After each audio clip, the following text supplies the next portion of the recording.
Kids! The story of Ruth.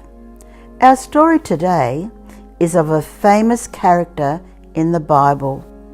Her name is Ruth, and she is a wonderful, loving woman of faith.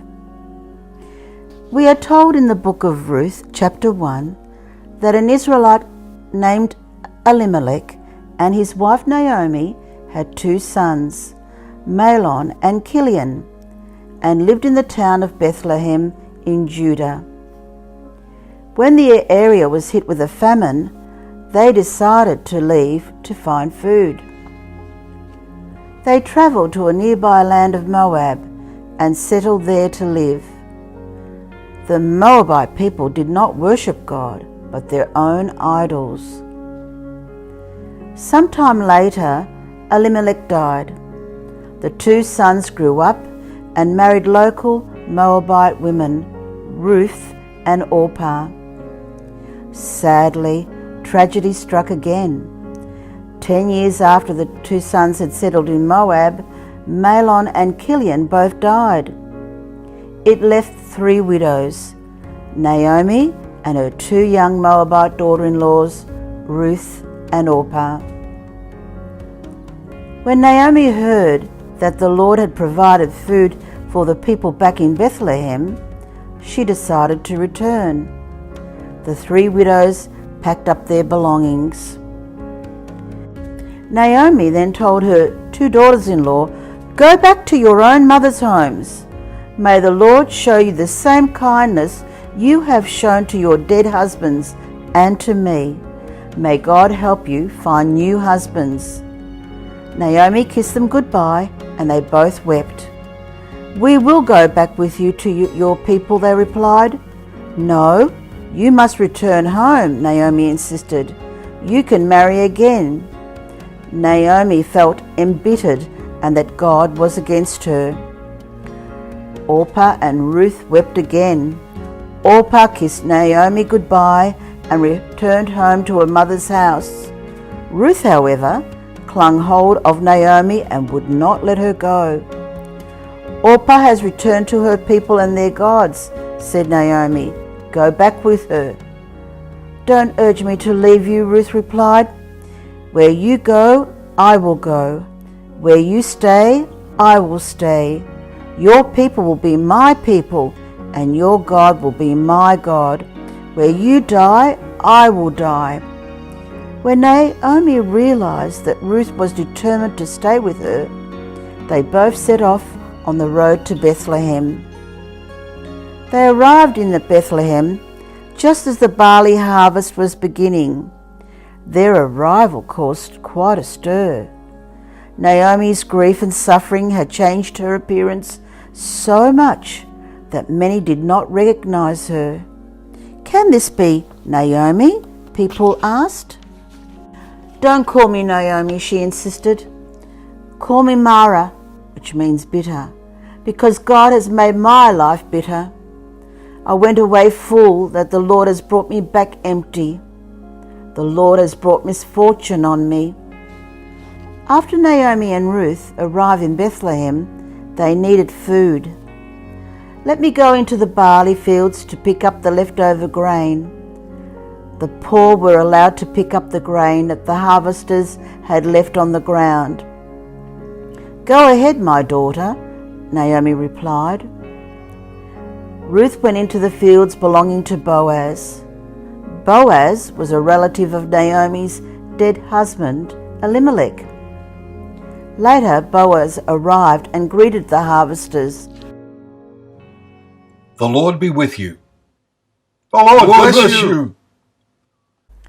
Boaz noticed Ruth collecting grain with the poor. "Who is that woman?" "She is the Moabite who returned with Naomi. She asked permission to pick up grain and has been working hard."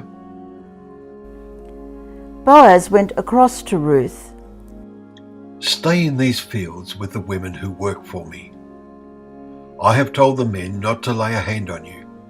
When you get thirsty, help yourself to the water jars the men have filled." Ruth bowed down before Boaz. "Why are you treating a foreigner so kindly?" she asked. I have been told how you cared for Naomi. May God, under whose wing you have taken refuge, richly reward you. "Even though I am lower than one of your servants, you have spoken kindly to me and put me at my ease," Ruth responded. At mealtime, Boaz invited her to eat with the other harvesters. Have some bread and dip it into the wine, he said. He offered her roasted grain. Ruth ate all she wanted. When Ruth got up to continue working, Boaz gave secret orders to his men. Let her gather among the sheaves without telling her off.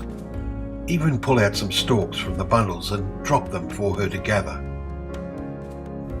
Ruth busily gathered grain until the evening. Ruth threshed the barley she had gathered and took it home to Naomi. It was a large amount, about 30 pounds, 13 kilograms. She also brought Naomi the food left over from the meal she had with Boaz and the harvesters. "Where did you gather grain today?" Naomi asked. "Who is that man who has been kind to you?" "Boaz," Ruth replied. "The Lord bless him," said Naomi. "He is a close relative we know as the guardian redeemer. He has an obligation to look after the relative who is in need." From that point on, Ruth continued gathering grains in the field belonging to Boaz. She stayed close to the other women gathering grain, knowing she would be safe. She worked hard in the barley harvest and then in the wheat harvest that followed, making sure that Naomi had enough food to eat. One day, Ruth's mother-in-law Naomi said to her, "My daughter, you must have a future where you will be provided for. Tonight Boaz will be winnowing barley. Wash, put on perfume, and dress in your best clothes." Then she told Ruth what to do next. Ruth made her way down to the threshing floor where Boaz was working, making sure she was not seen. When Boaz had finished eating and drinking, he lay down at the far end of the grain pile. Ruth crept up to him, uncovered his feet, and lay down. During the night, Boaz woke up to find a woman asleep at his feet. "Oh, who are you?" "I am your servant, Ruth," she replied. "Spread the corner of your garment over me, as you are my guardian redeemer of my family." The Lord bless you. You have not run after younger men, and people know you are a woman of good character.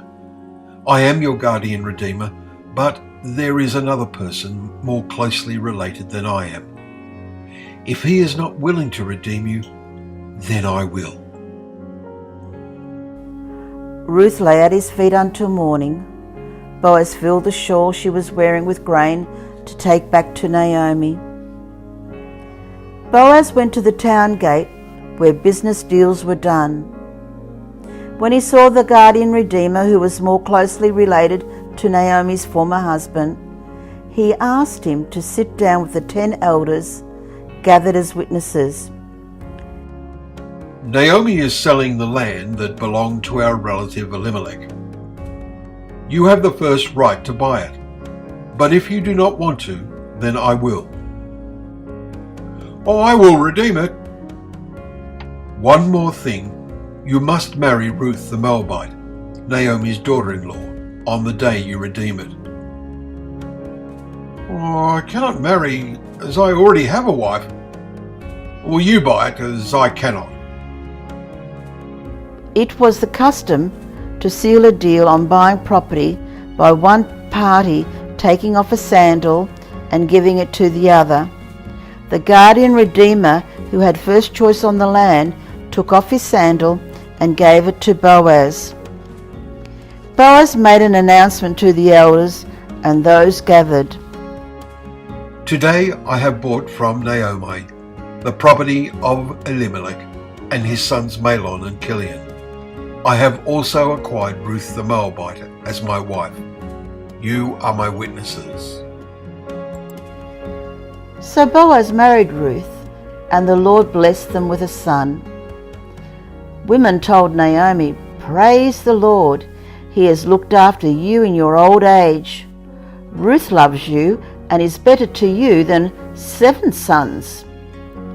Ruth and Boaz's son was called Obed. Obed was the father of Jesse, whose youngest son David became king of Israel. A descendant of David was Mary, the mother of Jesus.